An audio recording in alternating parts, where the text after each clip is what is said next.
আসসালামু আলাইকুম ওয়া রাহমাতুল্লাহি ওয়া বারাকাতুহু। আলহামদুলিল্লাহি ওয়াহদা ওয়াসসালাতু ওয়াসসালামু আলা মান লা নাবিয়্যা বা'দা আম্মা বাদ।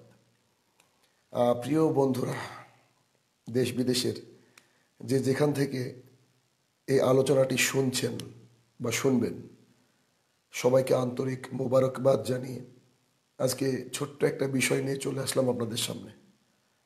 সেটা হচ্ছে, যার শিরোনামটা এমন বলা যেতে পারে যে আরও একটা ভয়ঙ্কর বিপদ ধেয়ে আসছে আমাদের সামনে। আমরা বর্তমান বিশ্বে এখন মানুষ কিন্তু ব্যতিব্যস্ত করোনা ভাইরাস নিয়ে। কেউ বা নিজের কর্মস্থলকে ত্যাগ করে বাড়ির মধ্যে নিজের জীবনকে আবদ্ধ করে ফেলেছেন,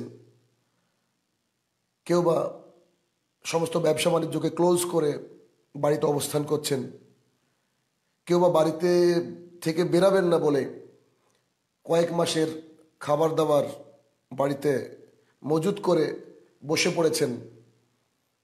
এইরকম পরিস্থিতিতে আমরা ভালো আছি এটা বলা খুব টাফ ব্যাপার। তারপরেও সমস্ত বিষয়ের অবস্থায় আমরা আলহামদুলিল্লাহ বললে আমাদের ইমানি শক্তিটা আল্লাহ সুবহানাহু ওয়া তাআলা বাড়িয়ে দেন।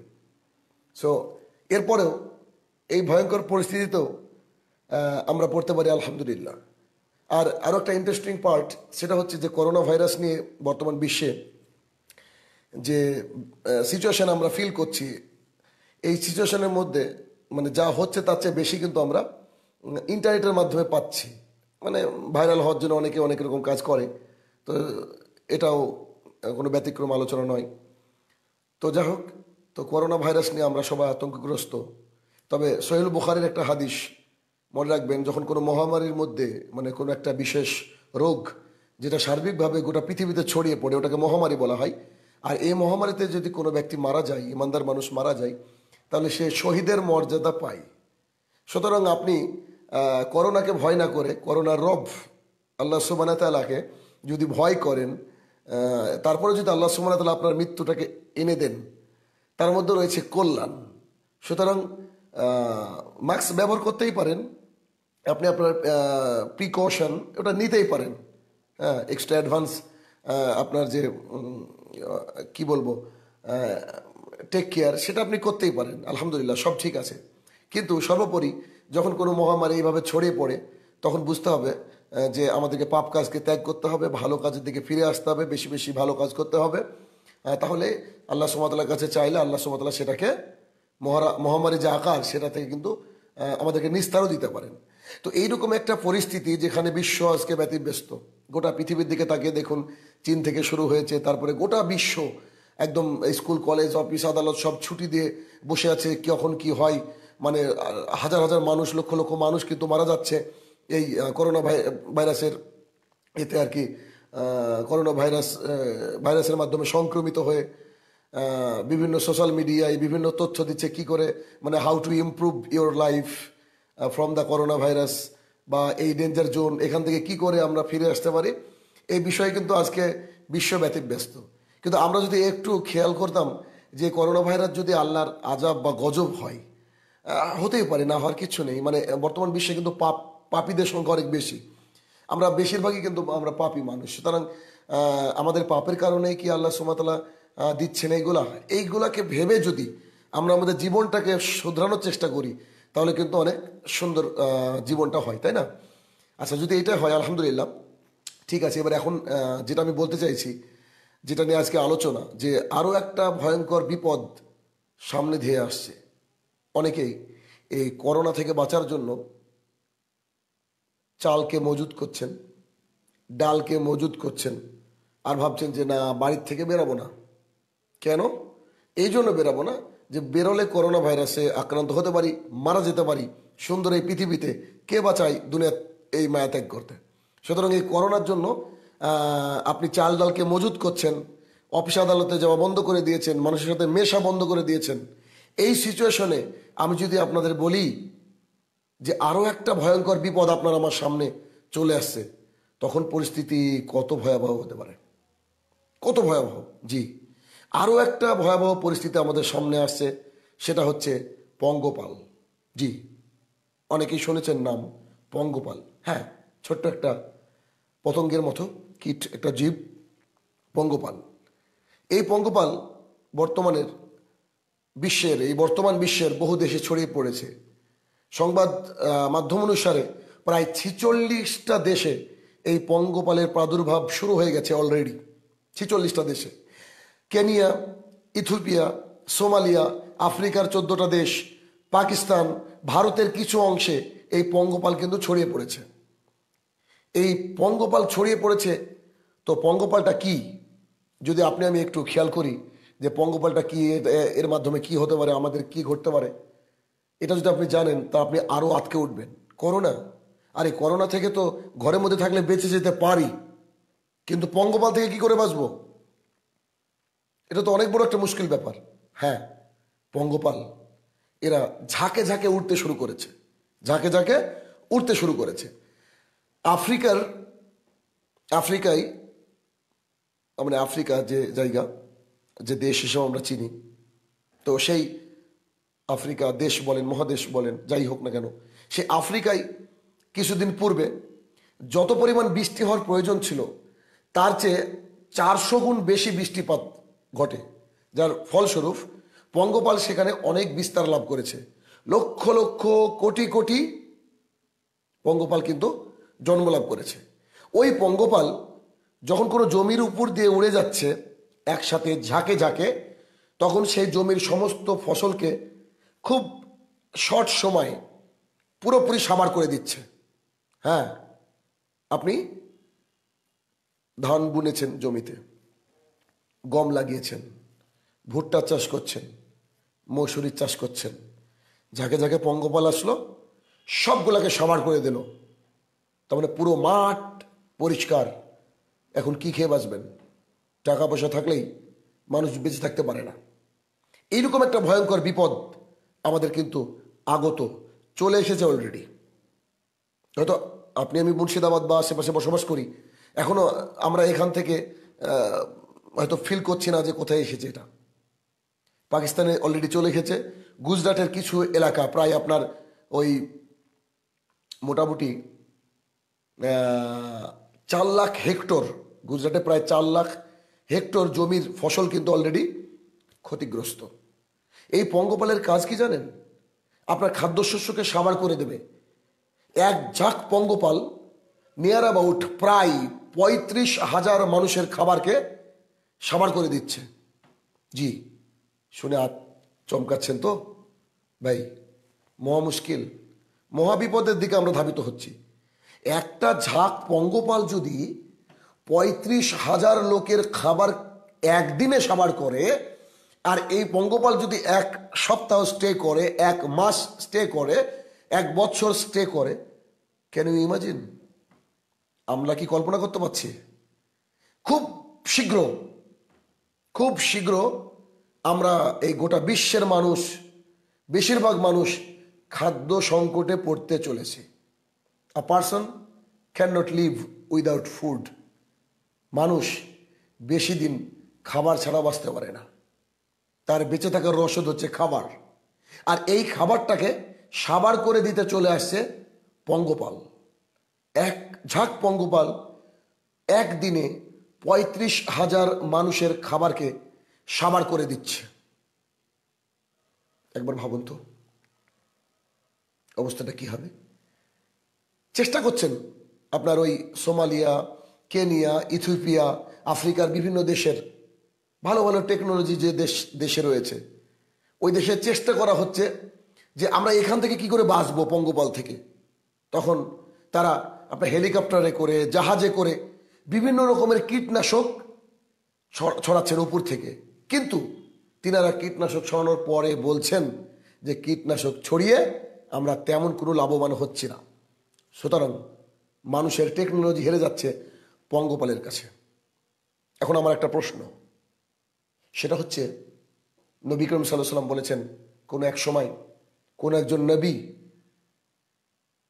তিনি একটা গাছের তলায় অবস্থান করছিলেন, একটা পিঁপড়াতে তেনাকে কামড় দেয়। তো তিনি পুরো গর্ত সহ সেটাকে পুড়িয়ে ফেলেন। তখন আল্লাহ সুবহানাহু ওয়া তাআলা ওহী নাযিল করে তাকে বললেন যে তোমাকে একটা পিঁপড়াতে কামড়িয়েছে, তুমি ওই পিঁপড়াটাকে মারতে পারতে, তো তুমি তার পুরো বাসাটাকে পুরো ঝাঁকটাকে, সমস্ত পিঁপড়েটাকে কেন তুমি আগুন দিয়ে পুড়িয়ে দিলে? তুমি কি জানো? তোমার কি অবগতিতে আছে যে এই পিঁপড়েগুলো আমার গুণগান গাইতো? আল্লাহ সুবহানাহু ওয়া তাআলা বলছেন যে ওই পিঁপড়েগুলো আল্লাহ সুবহানাহু ওয়া তাআলার জিকির আজগারে ব্যস্ত থাকতো। তার মানে পিঁপড়া আল্লাহ সুবহানাহু ওয়া তাআলার জিকির আজগারে ব্যস্ত। আল্লাহ সুবহানাহু ওয়া তাআলা যত মাখলুক সৃষ্টি করেছেন সবাই সবাই আল্লাহ সুবহানাহু ওয়া তাআলার ইবাদত করার জন্য আমরা এখানে এসেছি।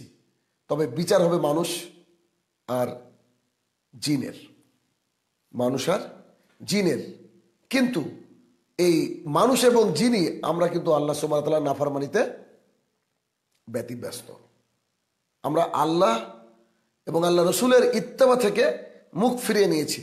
যাদের বেশি বেশি ইবাদত করার কথা ছিল, কিন্তু তারা আজকে আমরা ইবাদত করছি না। কিন্তু আপনার ওই পিঁপড়ে, পঙ্গপাল, করোনা ভাইরাস সব কিছুই আল্লাহ সুবহানাহু ওয়া তাআলার জিকির আজগারে ব্যস্ত থাকে। ওই হাদিস থেকে বুঝতে পারলাম তাহলে এই পঙ্গপাল যারা আমাদের খাবারকে সাবার করে দিচ্ছে, ফসলের পর ফসলকে শেষ করে দিচ্ছে, জমির পর জমিকে সাবার করে দিচ্ছে, খেয়ে অ্যাট এ টাইম 35,000 লোকের মানুষের খাবারকে নষ্ট করে দিচ্ছে, এইগুলোও তো আল্লাহর জিকিরে ব্যস্ত।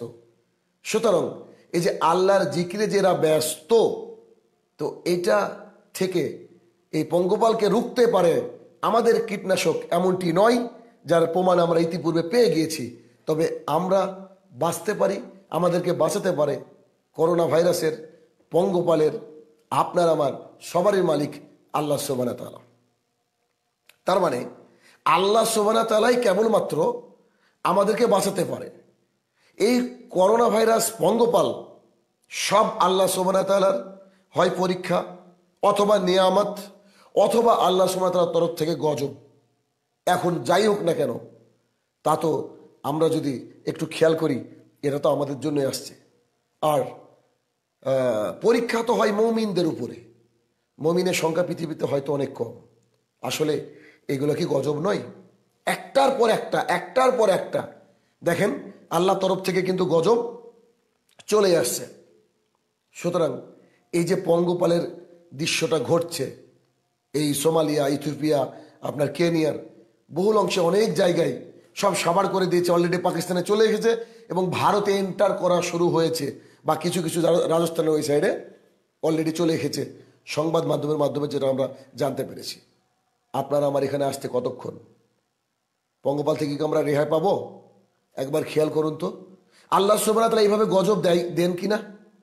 একটু চলুন, একটু ঘুরে চলি, একটু খেয়াল করি কোরআনুল কারীম, একটু যদি খেয়াল করি তাহলে কিন্তু আমরা বুঝতে পারবো যে মূসা আলাইহিস সালাম যখন ফেরাউনকে দাওয়াত দিতে গেলেন, ওই সময় যখন ফেরাউন মূসা আলাইহিস সালামের দাওয়াতকে ডিনাই করলেন, অস্বীকার করলেন, তারপর অনেক বড় লম্বা চওড়া ঘটনা, ওদিকে আমি যাচ্ছি না।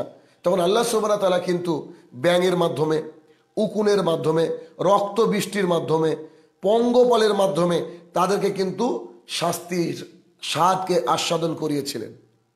আরও যদি আপনি আরও দেখতে চান তো আরও অন্যান্য নবী, তাদের জামানায়ও আদ, সামুদ, এদেরকে কিন্তু আল্লাহ সুবহানাহু ওয়া তাআলা ওই প্রজাতিকে, ওই জাতিকে কিন্তু আল্লাহ সুবহানাহু ওয়া তাআলা ধ্বংস করেছিলেন। কাউকে আযাবের মাধ্যমে, মানে বিকট আওয়াজের মাধ্যমে, কাউকে আপনার ঝোড়ো হাওয়ার মাধ্যমে, কাউকে কষ্ট দিয়েছিলেন ব্যাঙের মাধ্যমে, রক্ত বৃষ্টির মাধ্যমে। তারা কি ছিল? পাপে লিপ্ত ছিল। আল্লাহ সুবহানাহু ওয়া তাআলা কোরআনুল কারীমের মধ্যে বলছেন যে আমি কোনো জাতির ভাগ্য পরিবর্তন করি না যতক্ষণ না তাদের ভাগ্য তারা নিজেরা পরিবর্তন করে। তাহলে যদি এটাই হয়, তাহলে আমাদেরকে এই করোনা ভাইরাস থেকে এবং পঙ্গপালের আগত এই ভাবি যে বিপদ, মানে যেটা ওয়েট করছে আমাদের জন্য, এখান থেকে বাঁচার জন্য আমাদেরকে প্রাণপণে আল্লাহ সুবহানাহু ওয়া তাআলার কালামকে, আল্লাহ সুবহানাহু ওয়া তাআলার কথাকে আঁকড়ে ধরতে হবে যদি আমরা বাঁচতে চাই এই আগত বিপদ থেকে। এমনি তো করোনা ভাইরাস নিয়ে আমরা ব্যতিব্যস্ত, তারপরে আবার এই পঙ্গপালের উৎপাত। তাহলে একবার চিন্তা করুন, ভাবুন। এখন বলা হচ্ছে নাকি যদি এই পঙ্গপালকে কন্ট্রোল করা না যায়, তাহলে পৃথিবীর 10 ভাগ জায়গা, অর্থাৎ 10 ভাগের পৃথিবীকে যদি ভাগ করা হয়, তাহলে 10 ভাগ, পৃথিবীর 10 ভাগ যে পোর্শন, এই পোর্শনের মানুষ সবাই ক্ষতিগ্রস্ত হয়ে যাবে। মানুষ খাদ্য অভাবে মারা যাবে, মানুষ না খেতে পেয়ে মারা যাবে, মহামারী শুরু হয়ে যাবে। মন্বন্তর মনে আছে না, 76-এর মন্বন্তর? এইরকম পজিশন কিন্তু আমাদের আসতে চলেছে যদি আমরা এই পঙ্গপালের হাত থেকে নিজেকে না বাঁচাতে পারি। কিন্তু আমাদের কি ক্ষমতা? ছোট্ট একটা জীবাণু যা মাইক্রোস্কোপে দেখা সম্ভব কিনা আল্লাহু আলাম, তার ভয়ে আমরা এত বড় একটা দেহকে গৃহবন্দী করে নিয়েছি, ঘরে বন্দি করে নিয়েছি, মুখে মাস্ক ব্যবহার করছি, কত রকমের কত প্রোটেকশন ইউজ করছি, বারবার হ্যান্ড ওয়াশ দিয়ে হাতটাকে ধুচ্ছি একটা ছোট্ট জীবাণুর ভয়ে, যেটা আমরা খালি চোখে দেখতে পাই না। আর এটুকুই আমাদের বিজ্ঞান অপদস্থ, বিজ্ঞানরা আর পাচ্ছে না, মানুষ পাচ্ছে না, মানুষ ভয়ে ভীত হয়ে গেছে। তাহলে পঙ্গপাল বা ভাইরাসকে কি রোখার ক্ষমতা আমাদের আছে? না। তবে যিনি পাঠিয়েছেন, হয় গজব হোক, আজাব হোক, অথবা টেস্ট হোক ফর আস, আমাদের জন্য যিনি পাঠিয়েছেন তিনিই কেবলমাত্র আমাদেরকে বাঁচাতে পারেন, আমাদেরকে রক্ষা করতে পারেন। সো টার্ন টু আল্লাহ সুবহানাহু ওয়া তাআলা। আসুন আমরা আল্লাহ সুবহানাহু ওয়া তাআলার দিকে ফিরে আসি, পাপ কাজকে ত্যাগ করি, মসজিদে বেশি বেশি কানেক্টেড হই, আমাদের অন্তরটা মসজিদে ঝুলিয়ে রাখি, সলাতের জন্য উদ্গ্রীব হয়ে যাই, হারাম খাবার থেকে আমরা দূরে থাকি, অশ্লীলতা থেকে দূরে থাকি, বিয়াপনা থেকে দূরে থাকি, একে অপর এর ব্যাকবাইটিং থেকে দূরে থাকি, একে অপরকে ভালোবাসতে শুরু করি। যদি এটা আমরা না শুরু করি, হয়তো আল্লাহ সুবহানাহু ওয়া তাআলা এই পঙ্গপাল নয়, এর পরবর্তী সময় করোনা শেষ হতে না হতে আবার পঙ্গপাল আসবে, পঙ্গপালের পর আবার কিছু আসবে, তারপরে আবার কিছু আসবে, ব্যাস এই করতে করতে আমরা পৃথিবীর মাটি থেকে মিশে যাব। তবে কুল্লু নাফসিন যায়কাতুল মাউত, প্রত্যেকটা মানুষকে মরে যেতে হবে, এ কথা সত্য, কিন্তু মৃত্যুটাকে একটু ভালো মৃত্যু আমরা চাই না? মৃত্যুটাকে আল্লাহর গজবে, আল্লাহর আজাবের মাধ্যমে হোক, এইটা কি আমরা কোনো সুস্থ মস্তিষ্কের মানুষ কি কামনা করতে পারি? যদি আমাদের মৃত্যুটা আমরা ভালো চাই, আল্লাহ সুবহানাহু ওয়া তাআলা সুন্দরভাবে আমাদেরকে মৃত্যু দিক, এই কামনা যদি আমরা করি, ভালো চাই, তাহলে টার্ন ব্যাক টু অলমাইটি আল্লাহ সুবহানাহু ওয়া তাআলা, তাহলে অবশ্যই আমাদেরকে আল্লাহ সুবহানাহু ওয়া তাআলার দিকে ফিরে আসতে হবে। অতএব একটা সমস্যা শেষ হতে না হতেই যাতে জর্জরিত গোটা বিশ্ব এই করোনা, এই এমত অবস্থায় আবার একটা বিশাল বিপদ আমাদের সামনে ধেয়ে আসছে। আসুন আমরা সবাই আল্লাহর দিকে ফিরে যাই, নইলে কিন্তু এই বিপদ থেকে বাঁচা খুবই মুশকিল। ভাবুন, এক পঙ্গপাল, এক ঝাঁক পঙ্গপাল একদিনে প্রায় 35,000 মানুষের খাদ্যশস্যকে খেয়ে ফেলতে পারে। কত ভয়ঙ্কর পরিস্থিতি হতে পারে, কত ভয়ঙ্কর। সো টার্ন ব্যাক টু আল্লাহ সুবহানাহু ওয়া তাআলা। আল্লাহ আমাদেরকে এই আগত বিপদ থেকে রক্ষা করুক, আল্লাহুম্মা আমিন। আজকের মতো এই পর্যন্তই। আসসালামু আলাইকুম রহমতুল্লাহি ওয়া বারাকাতুহু।